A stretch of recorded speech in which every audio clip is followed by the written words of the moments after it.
آپ دیکھ رہے ہیں تطویر میڈیا اور میں ہوں شکیلہ جلیل۔ آج ہمارے ساتھ جو شخصیت موجود ہیں یہاں پہ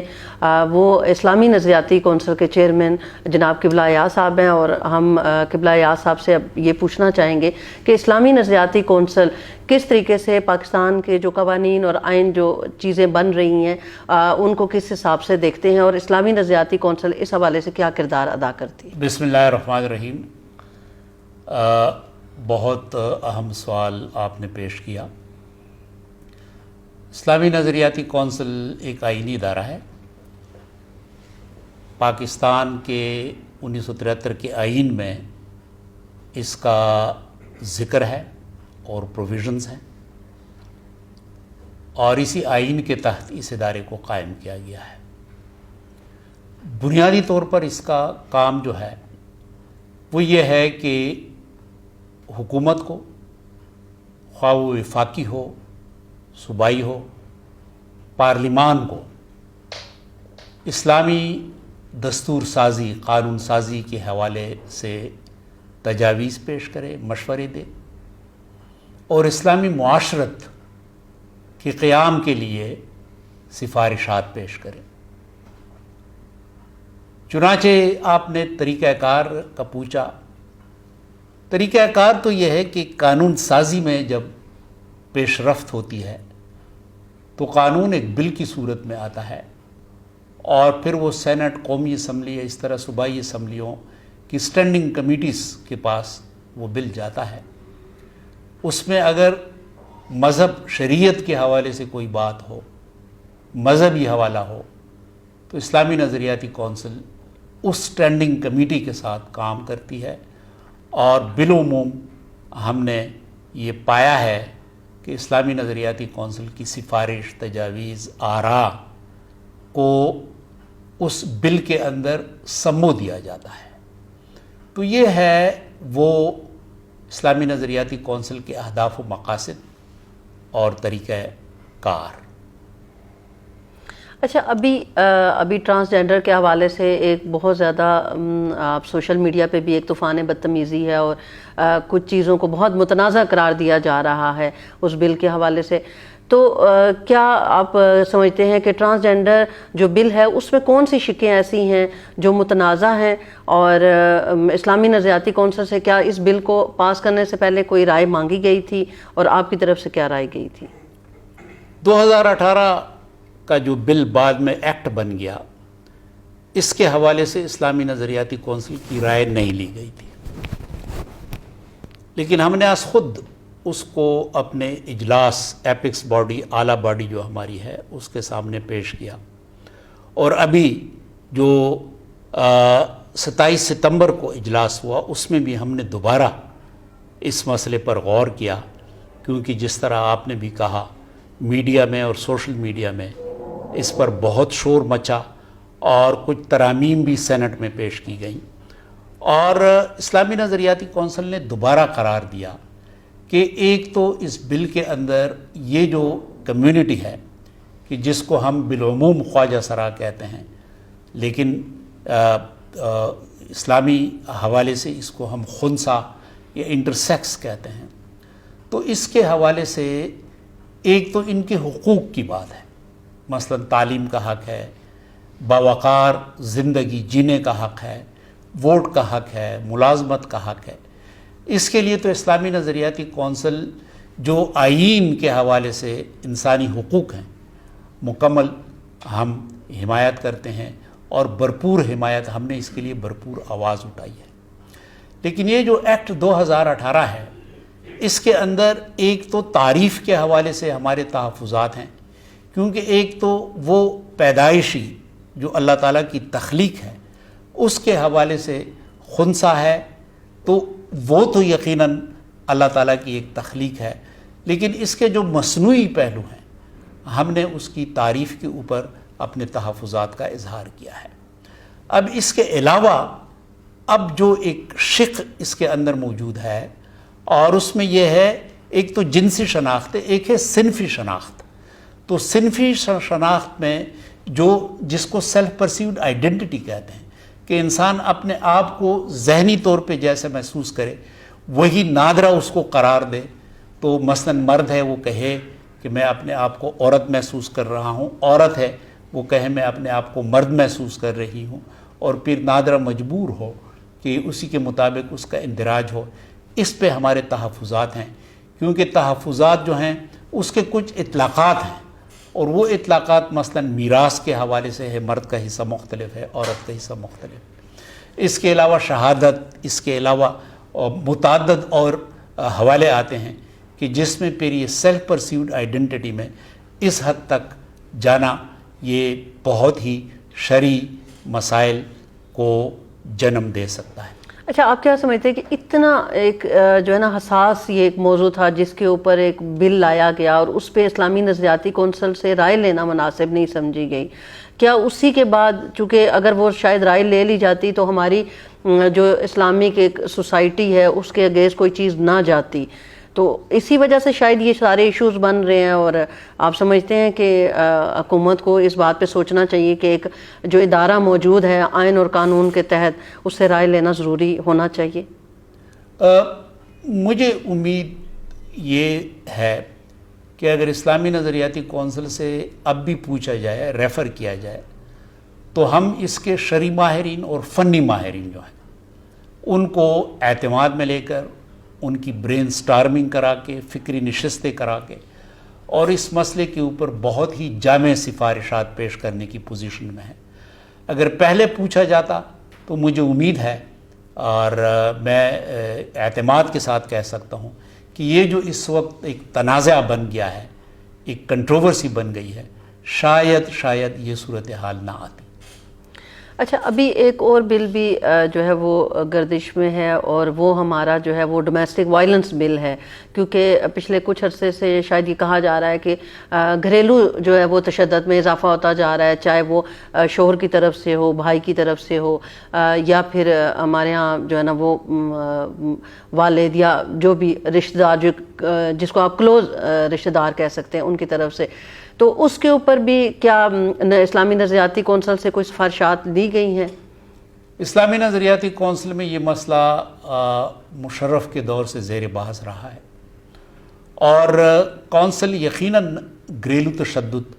خواہ وہ عورت کے خلاف ہو، خواہ وہ بیوی کے خلاف ہو، بہن کے خلاف ہو، یا مرد کے خلاف، تشدد کی ہرگز ہم حمایت نہیں کرتے. ڈومیسٹک وائلنس کی جو بھی صورت ہو، اسلامی نظریاتی کونسل نے ہمیشہ اس کی مخالفت کی ہے کہ یہ خلاف شریعت ہے. اور یہ جو بل ہے، بل کے بارے میں جو بھی کوششیں ہوئی ہیں اس کے اندر کچھ کلازز، کچھ شکیں ایسی ہیں کہ جن کو ہم نہیں سمجھتے کہ وہ ہماری معاشرت کے ساتھ یا دین کے ساتھ اس کی کوئی مناسبت ہے. مثلاً اگر آپ اس قسم کی ایک صورتحال بنائیں کہ گھر کے اندر تنازع پیدا ہو اور شوہر کی کلائی کے ارد گرد کھڑا پہنا دیا جائے، تو آپ مجھے خود بتائیں کہ آپ کی معاشرت جو ہے، آپ کا جو معاشرتی ماحول ہے، کیا اس کے بعد بھی اس بیوی اور اس خاوند کے درمیان کوئی ہم آہنگی کی صورت پیدا ہو سکتی ہے؟ تو ہماری رائے ہمیشہ سے یہ رہی ہے کہ قرآن پاک نے اور اسلام نے عائلی اور خاندانی نظام کو تعمیر کرنے اور برقرار رکھنے کی جو ہمیں تلقین فرمائی ہے اور جو ہمیں اصول بتائے ہیں، اسی کے مطابق بل بنا دیے جائیں، ایکٹ بنا دیے جائیں، اور اسلامی نظریاتی کونسل کو اگر اس سلسلے میں اعتماد میں لیا جائے تو ہمیں یقین ہے کہ ہم ایک بہتر ڈرافٹ بنا کے پیش کر دیں گے. اچھا، اس حوالے سے ایک بات یہ بھی چلی تھی کہ اگر شوہر کو ہلکا سا دھپڑ مار لے یا کوئی اس طرح کا ہلکا پھلکا تشدد ہو تو اس پہ کوئی برائی نہیں ہے. اس کا تعین کون کرے گا کہ آیا وہ ہلکا پھلکا ہی تھا یا وہ مارنا ہی مقصد تھا؟ کیونکہ بسا اوقات وائلنس صرف جسمانی تشدد کا نام نہیں ہے، وہ ذہنی تشدد کا بھی ہے، وہ دوسرے کی شاید ذات کو تسلیم نہ کرنا، اس کو اس کا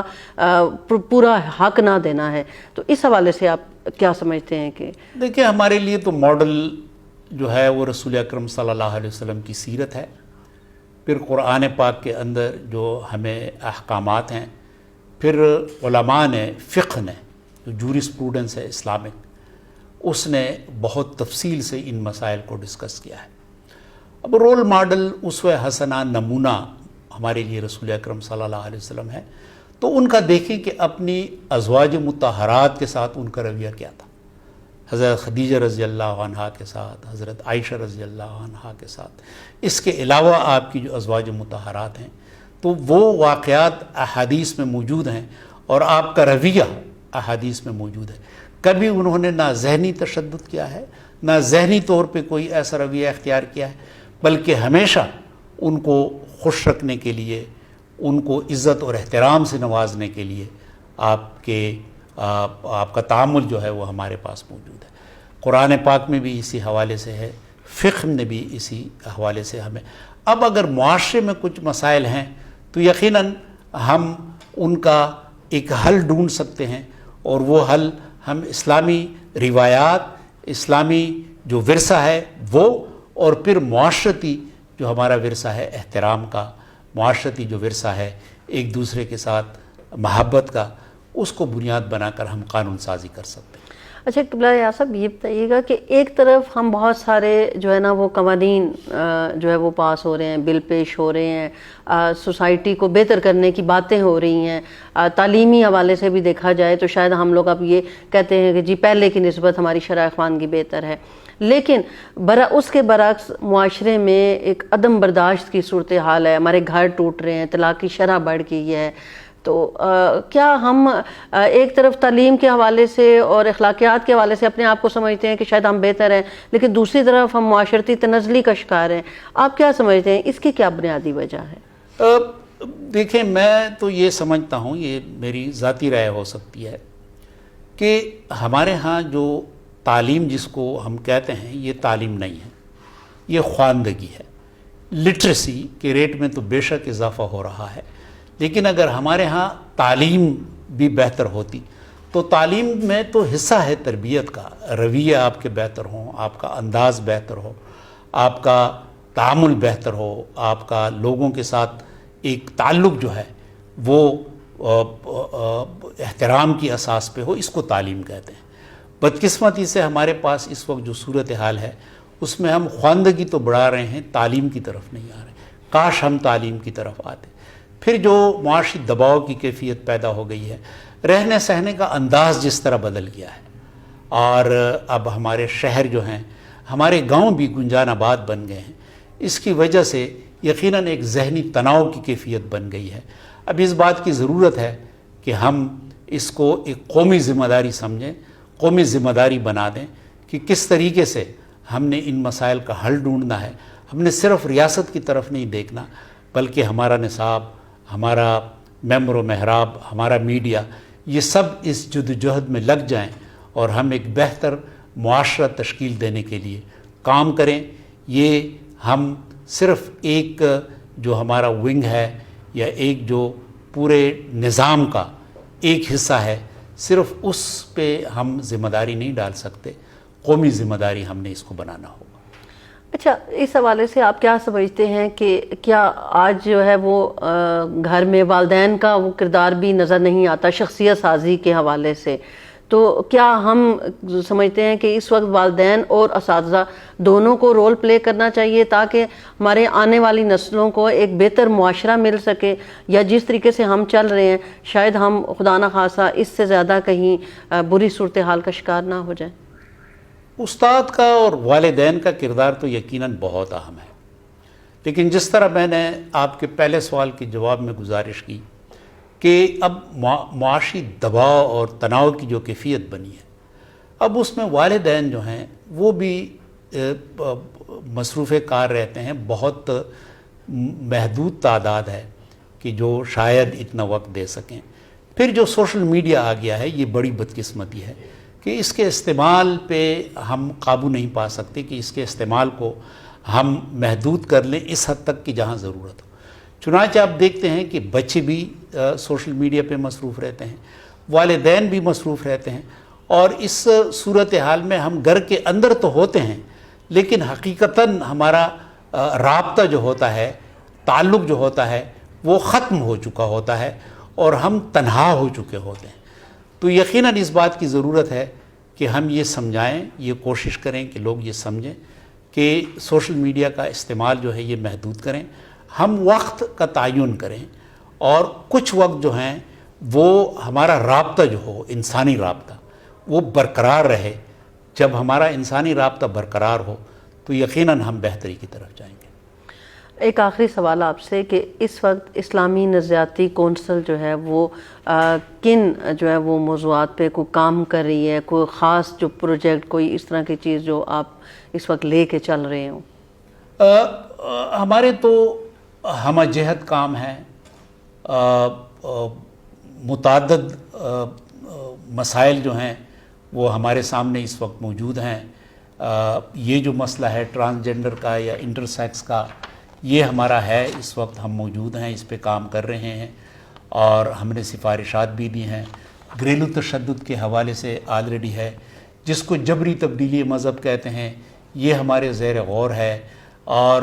خطبات کے ایک پروجیکٹ پہ ہم نے خود بنایا ہے، اس پہ ہم کام کر رہے ہیں کہ جمعے